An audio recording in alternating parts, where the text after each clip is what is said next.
I can assume the way to win the culture war is through comedy, right? I mean, this entire weirdo woke agenda is a complete joke, and we should treat it as such. The angrier you get at the jokes, the more powerful they become. What is up? My name is Eric. This channel is called Report and Opine. I am back. This, of course, is the epicenter for all of your current and captivating coastal elite chaos. So please hit that subscribe button, like the video, ring the notification bell, leave a comment or two, share this with a friend. Let's go.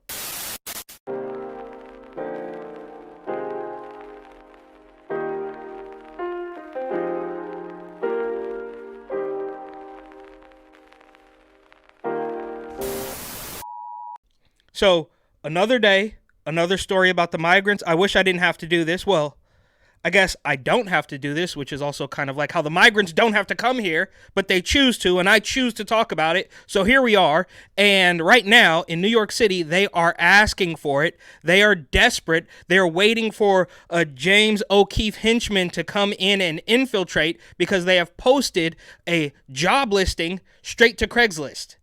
Posted about 22 hours ago. Must be fluent bilingual Spanish. Send your resume to apply. And the description, of course, reads, the shift leader assists in overall operations of the sanctuary facility.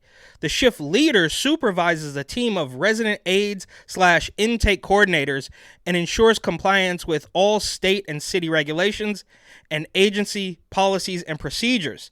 The shift leader supports and assists the residents aide/intake coordinator in aiding with clients' basic needs and the overall well-being of clients. The clients, they're calling them. That's weird because it's pretty much free to them, right? Of course, the New York City taxpayer is footing the bill, but it's free to the migrants, so I don't know why you're calling them clients. I mean, this is just wild. It's all over the place. Some of my favorites include ensures compliance with Department of Homeless Services, Department of Education, and Office of Children and Family Services regulations, as well as Lutheran Social Services of New York policies and procedures, responds immediately to all incidents and emergencies, notifies appropriate parties, and take necessary action. Here's a really good one. Adheres to confidentiality protocols outlined by the agency. So as migrants are pouring into the city, you are going to get paid $50,000 a year to make sure that you keep quiet about it.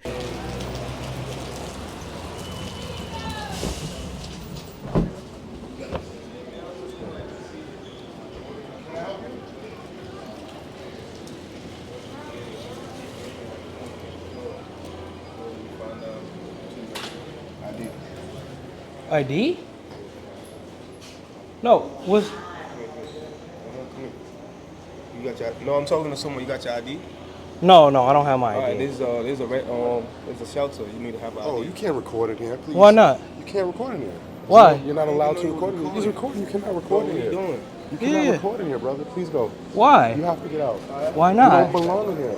Why? That's why. Please get out. So who belongs in here? Not you. Can you just talk to me? Why are you? Why are you so angry? Why are you so mad, bro? Recording, sir. Get out. Meanwhile, there's an ad right here on Craigslist. They want you to have a bachelor's degree, which I guess makes perfect sense because you would have had to have gone through one of these weirdo indoctrination camps to think this is a good idea. Working experience with individuals and knowledge of issues related to immigration, asylum seekers, homelessness, HIV, substance abuse, mental illness, entitlements, and domestic violence. I'm triggered. And I think this is probably my favorite requirement. Sensitive to intersectionality, different cultures, housing equality, and a demonstrated ability to work within a social/racial justice framework. So this sounds like it's going to work out just perfectly, and I would venture to say, quite obviously, you'd probably be better off just getting all the free stuff as a migrant rather than working hard to get $50,000, which is absolutely nothing in New York City, right? There's an old story that if you make $100,000 in New York, it's like making $30,000 somewhere else. Don't quote me on that. Moving on. And, of course, they need to hire people because the migrants have been forced to live in the freezing cold and they are concerned with the conditions. And I'm starting to really sound like a broken record, but there is a very obvious solution to this, but they don't want a solution, and this is not organic. I can't say it enough. We're past the point of, we're just trying to get to a better life. No, something bigger is at play here because there's just no other reason these people would do this. And I'm old enough to remember a time when there was no migrant crisis. Well, of course, there was a migrant crisis, but you were overreacting and you were a racist, and I guess you're still overreacting and you're still certainly a racist, so that hasn't changed. And then there was kids in cages and we were crying outside of the parking lot. There was photo ops and everything. But now at least we're all acknowledging that there is, in fact, a migrant crisis, an asylum seeker crisis, but it's all your fault. You shouldn't close the southern border. That's not the problem. We are, however, going to close the borders of Chicago and we're going to close the borders of New York, or at least we're going to try to. But this is all your fault. You should not be sending them to us. You should house them. You should give us more money so we can house some of them because, they're just so cold. How could you do this? If only there were a warmer climate where they could stay. Then from the Bay Area, ABC 7 News, and they are on an absolute tear. More about them a little bit later, but Bay Area Police Department offering $75,000 signing bonus for new hires. And spoiler alert, it's Alameda, California, and I was actually talking about this not too long ago. Driving around Oakland, California, you cross over a bridge into Alameda, and it almost instantly is night and day. That's a little bit of a different story, but you can see that one bridge is the divider between literal shanty towns and migrants and graffiti and garbage and burned out cars.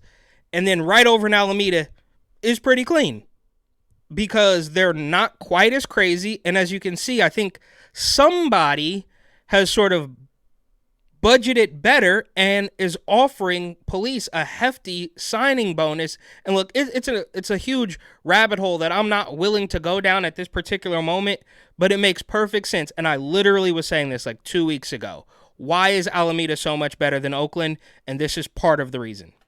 And just like always talking about the migrants, it's January still, so we have to constantly be talking about the new laws in California. Of course, the elephant in the room is that they don't have anybody to enforce them. But again, from ABC 7 News, parking within 20 feet of a crosswalk is now illegal in California. Wait.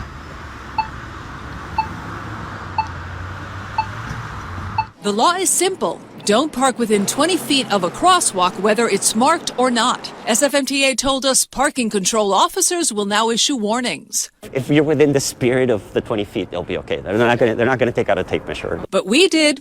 Wait, if you're within the spirit of 20 feet, it's all nonsense. And this is very typical of these weirdo policies. Well, it's just about, it's the same thing with I know it's a weird correlation, but with the Transformers, right? Like, they know what they're doing. You're just supposed to obey, right? And this is obviously a way to squeeze people.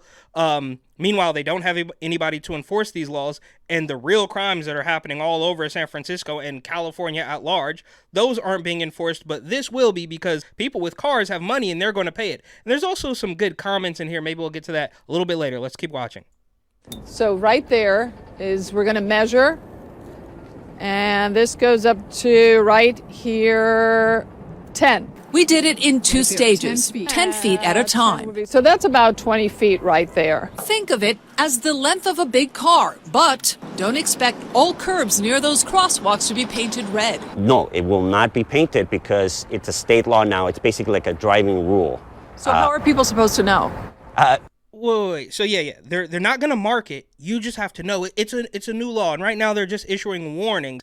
But this is ridiculous. And they come through with everything, right? Like, fines if you water your lawn too much. Fines if you don't separate your glass from your trash. Fines for everything. Meanwhile, there's dope fiends literally passed out on the sidewalk.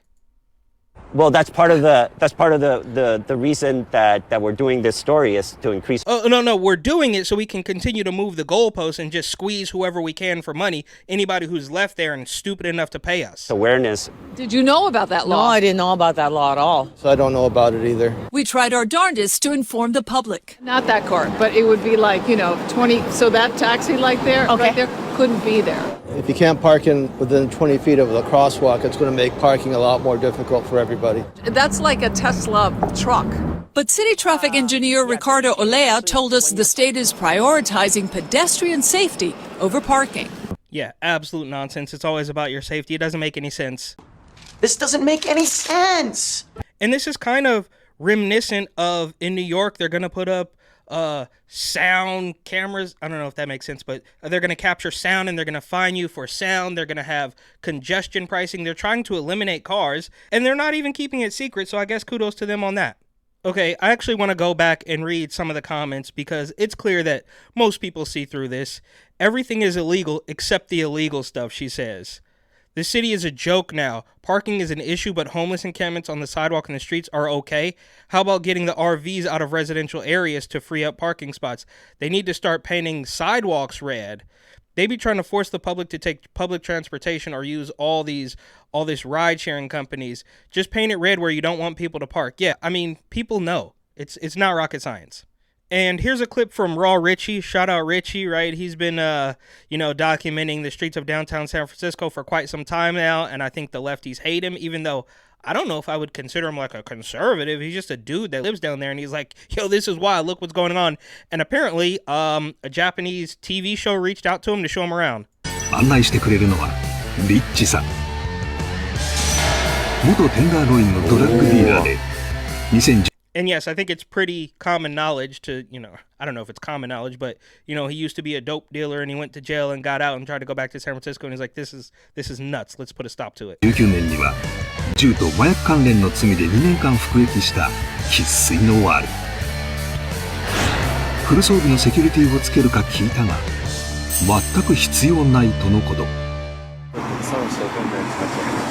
Hey boss, you all right? You good, buddy? Hey brother, you good? You good? You good, brother? You good? すごい。Out of it. 昨日のトマスさんと比べ、シラフと思えないほどテンション高めのリッチさん。I mean, it's nuts. And shout out to the Japanese show that is making it look kind of like Ninja Warrior or something. And then there's one weirdo in the comments here. Well, at this point, you're just straight up exploiting them for cheap entertainment. Bro, there are regular people still in San Francisco who walk over this every day. They are blind to it. They have become completely desensitized and they cannot stand when somebody actually documents this. They fly off the handle if anybody says, yo, look at this crazy person. It's like, well, you're exploiting them. It's like, bro, they're doing it to themselves. I'm the one here abiding the law with an iPhone. This is the guy shooting up dope on the street, and I'm in the wrong. And here's another good one from KTVU Fox 2 News. Deadliest year for drug overdoses in San Francisco. So while they're still, we're going to let kids who test positive go back to school, they're pretending that Rona's crazy. People are still dropping like flies in San Francisco. And the framing here is really weird. They're going to tell you that the overdose deaths went down, in like the last 2 weeks, right? They just pick random arbitrary points. They pick the peak and then measure from there and tell you that they did a really good job, but it's not true. San Francisco, some encouraging news when it comes to the fentanyl crisis. New data shows in the final months of last year, the number of overdose deaths were going down. KTVU's Chris. In the final months of last year, the number of ODs have gone down. Okay, yeah, I mean, that's good. That is fair enough. But yeah, you could start from, November 2023, there were 1 million ODs, but since then, it's only been 700,000.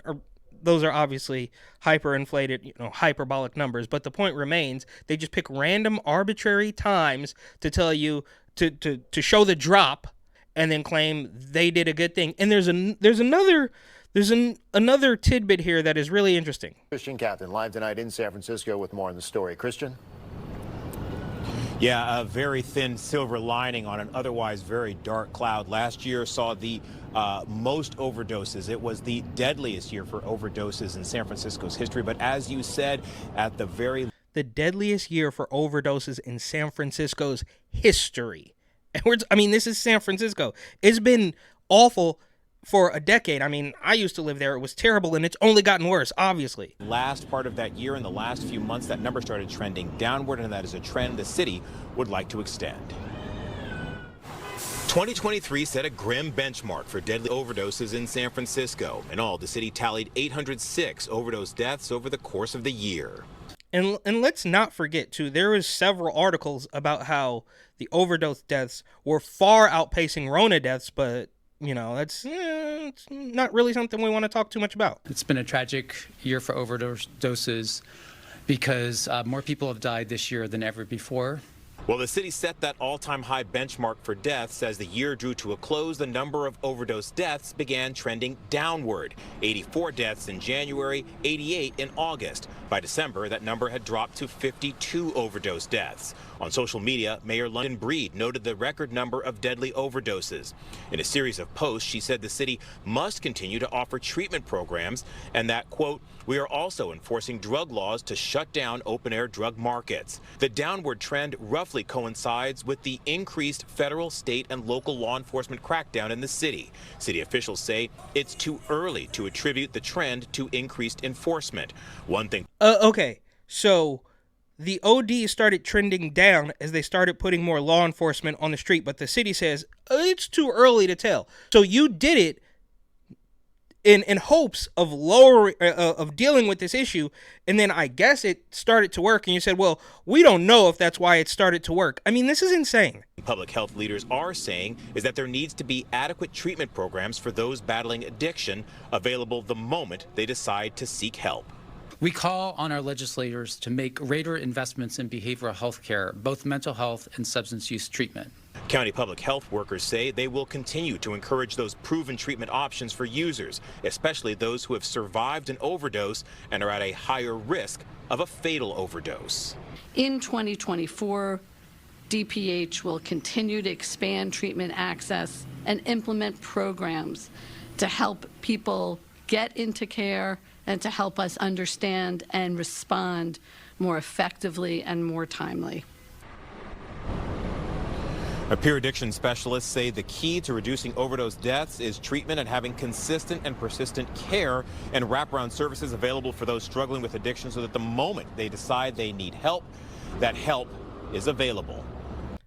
I guess on the surface, this is kind of good news. Well, no, it's bittersweet, right? So 2023, deadliest year. But in the last few months, the overdoses were going down because we put more law enforcement on the street. But they also won't admit that's why the overdoses were going down. And then at the very end there, they say we need to have care available the moment somebody wants to get off dope. So we're not going to stop the drug problem and eliminate all the illegal activity, the open air drug market. We're not going to do that.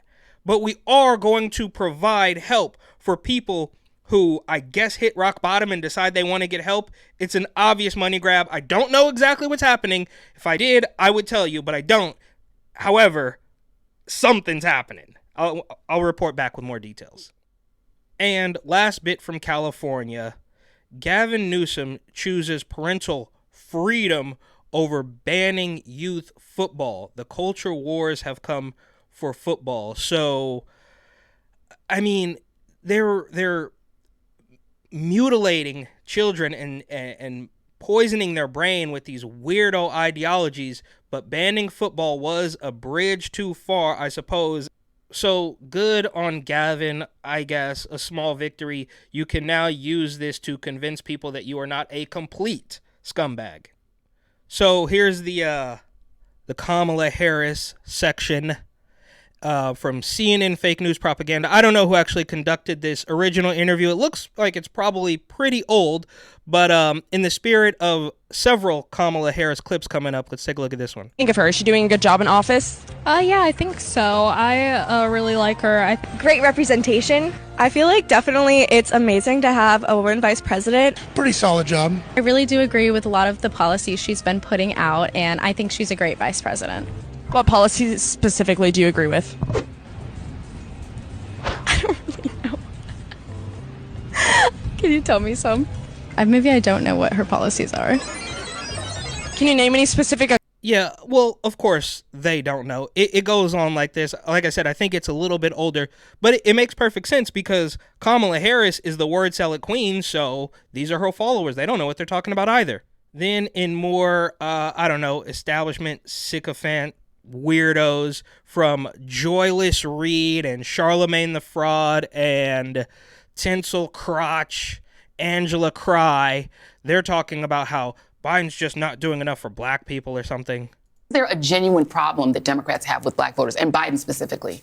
I have been in meeting after meeting, both on the Hill and off the Hill, with the party about their failure to reach their base, their most faithful base. 4 years. This is not new information. This is all, promotion for her new podcast with her podcast co-host, Charlemagne, who's,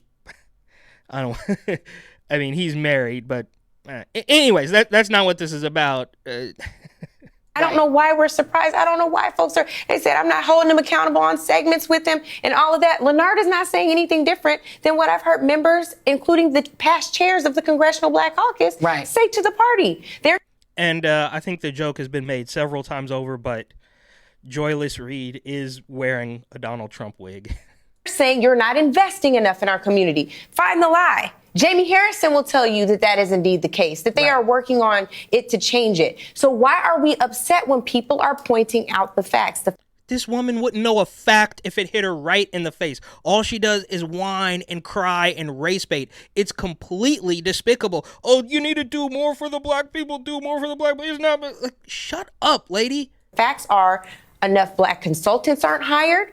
Tell me 5 black pollsters you have. You can't because you have not created that bench. Tell me the black candidates that you have. You've been forced to ensure that bench is growing by the Congressional Black Caucus. You tell me the number of consultants you hire. Tell me with a fact, with a straight face, that white boys don't run the Democratic Party. And I'll call you a lie all day long. Now, there it is. Look at that. The perfect Donald Trump wig. That does not mean that we should go and support a fascist. I don't think that either of us are saying that. And that's what mainstream media never reports me saying, because I'm never saying, I may talk about Joe Biden and his shortcomings, but I also say Donald Trump is the end of democracy as we know it. Yeah. Okay. So Charlemagne the Fraud there is like, I've been critical of Bo Biden ever since he told me that I am black, but Orange Man's still bad. Don't worry. Like, Trump is a fascist. What are you talking about, bro? And she's talking, there's not enough black people. What about Kamala Harris or Ketanji Brown Jackson or Karine Jean-Pierre? So the desperation is palpable, and it only gets worse from here. From MSNBC, this man explains why DeSantis has not dropped out the race. Insurance crisis. Everybody's asking in Florida is, why is he still in this race when there's really no path to victory? I think I have the answer, but that's what everybody's wondering. What do you think the answer is then? I think he's betting on Jack Smith, and I think if you pay he's betting on criminal cases and cholesterol. I think if you pay very close attention. Wait. This chubby old man is making a joke about Donald Trump's cholesterol. Give me a break, bro. But it gets worse. So to DeSantis, and you listen to what he says, and you listen to what he says in response to voters, is he does not think Trump is going to make it to the finish line. He thinks that Trump is either going to be convicted and in jail or something else. And he wants to be still in the game at the convention with some delegates to be there to pick up the pieces. Okay, there you go. Classic saying the quiet part out loud. What multiple people have already said, they want to do the worst to Trump to make sure that they can maintain power. And this is very similar to a couple of years ago when Bernie Sanders let the cat out of the bag, saying, well, you're going to think that Donald Trump won, but then, a couple nights are going to go by and some pipe bursts and some cardboard's going to go up and boom, he didn't. I don't know what's going to happen. Nobody does. But it could well be that at 10 o'clock on election night, Trump is winning in Michigan, he's winning in Pennsylvania, he's winning in Wisconsin, and he gets on the television and he says, thank you, Americans, for re-electing me. It's all over. Have a good day. But then the next day and the day following, all of those mail-in ballots start getting counted, and it turns out that Biden has won those states. At which point Trump says, see, I told you the whole thing was fraudulent. I told you those mail-in ballots were crooked, and we're not going to leave office. So that is a worry that I and a lot of people. Okay. That a lot of people said was so wise. Bernie Sanders is so intelligent. Look, that is the most prescient comment ever. Wow, this guy is an oracle. Then we have this tweet. Some rappers are getting involved, right? I mean, you don't have to. You didn't have to get political, but you are in it now, and it does show us on the plus side that the days of blind anger, terminal TDS, people like Angela Cry calling the MAGA hat the new Klan hood, those days are over. You didn't have to get into it. Like I said, Drake never got into it. Some people obviously do, like Ye, shout out Ye, but you're in it now. And so we have Meek Mill saying, wait till y'all see who the black people in poverty voting for. Now, I don't really know what that's supposed to mean, but like I said, the days of blind rage and blind hatred, that's all over. You overplayed the hand. You cried wolf too many times. The sky is falling. It's over. And for the record, Meek Mill in this tweet is quoting Benny Johnson. And I don't know if there's any bigger MAGA influencer than Benny Johnson. So there's that. But there's also Benny the Butcher, who is not quite as popular as Meek Mill. I think, the older hip-hop guys kind of like him, and, Griselda and all their stuff. But that's not the point. I think these guys spent, the majority of their 20s and 30s in jail and came out and started dropping fire records. They do have some good songs. Again, not the point. From Next News Network, Benny the Butcher shakes up politics in hip-hop. Tonight's hot topic, rapper Benny the Butcher's bold political stance. Recently, Benny questioned the long-standing loyalty of African Americans to the Democratic Party. His fiery words came on The Breakfast Club, resonate with many, sparking a debate across the hip-hop. Words at The Breakfast Club, which is hosted by Charlemagne the Fraud. Community. He's not alone in this. Artists like Kodak Black, Lil Pump, and Azealia Banks have also shown support for alternative political views, challenging the status quo. This shift raises serious questions about the Democratic Party's impact and relevance. With the 2024 presidential race approaching, Benny's stance reflects a growing sentiment in the community, a call for change and action, not just promises. It's clear political loyalty is no longer a given. Get the whole story by tap. Exactly. Correct. Political loyalty is no longer a given. So shout out Meek Mill, shout out Benny the Butcher, shout out Next News Network and Angie Ress. My DMs are open. That's a different story. And with all that said, all that blind loyalty gone out the window, which I am very thankful for, Kamala has made her way to The View because she is desperate. She's telling ABC that, of course, they're going to win. Then she's going on her Instagram and begging for money. And now she's going on The View and claiming she's scared. None of it makes sense, but I think she should be scared, specifically for the things that Meek Mill and Benny the Butcher are saying, and people like Kanye and people like myself, I don't want to pat myself on the back, have been saying for years. The days of blind loyalty are long gone, which should scare the hell out of people like Kamala Harris. And what are you going to do to stop the crazies? So how are you going to stop the crazies? And in View speak, that means a crazy person is literally just somebody who's not going to blindly pledge allegiance to their weirdo agenda. I am scared as heck. Yeah. Which is why I'm traveling our country. There's an old saying that there are only two ways to run. for office, either without an opponent or scared. So on all of those points, yes, we should all be scared. Yeah, so she's used that run without an opponent or run scared. She's using that now. I don't even really know what it means. But yes, Hills Up Harris, Kamala Harris, you should be afraid. And I'm actually really scared too, because I know that this regime will stop at nothing to maintain power, which is really dark. And last little bit here from The Economist, how to win the culture war, and it's got a funny little drawing of Dave Chappelle. Now, it is behind a paywall, so I didn't go through the trouble of figuring out or understanding what The Economist thinks we should do to win the culture war, because I'm not even sure where they stand on that or what. I mean, it's quite clear that there are two factions who are watching the same thing but seeing completely different things. That's a little bit more of a philosophical argument, but I can assume the way to win the culture war is through comedy, right? I mean, this entire weirdo woke agenda is a complete joke, and we should treat it as such. The angrier you get at the jokes, the more powerful they become. And of course, speaking of funny things, I am now ending all of these episodes with a funny clip, so here's one. Take the TV too. Frank! Oh, what the hell's going on in here, man? Hey, I'm leaving.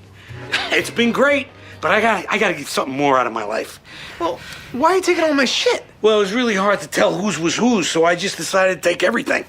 You don't ever use this. I use that all the time. It's like the only thing I use. All right, slow down, Frank, slow down.